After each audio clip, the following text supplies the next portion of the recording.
the quiet farmlands of 19th century New England, something dark was brewing. A fear not of wolves or witches, but vampires.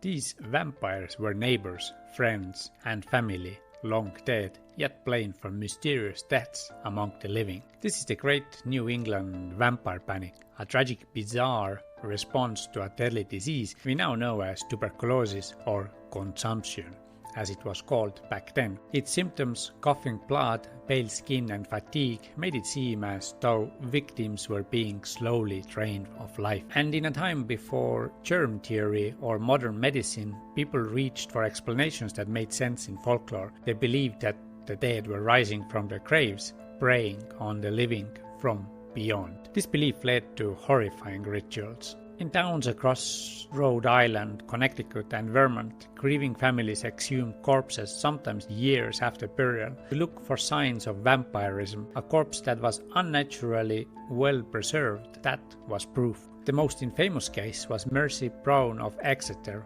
in Rhode Island. In 1892, after most of her family died of consumption, the townsfolk turned to her grave. Mercy had been buried in the cold of winter, her body preserved by frost. To them, she looked too fresh, so they removed her heart, burned it to ash, and fed the remains in a potion to her sick brother.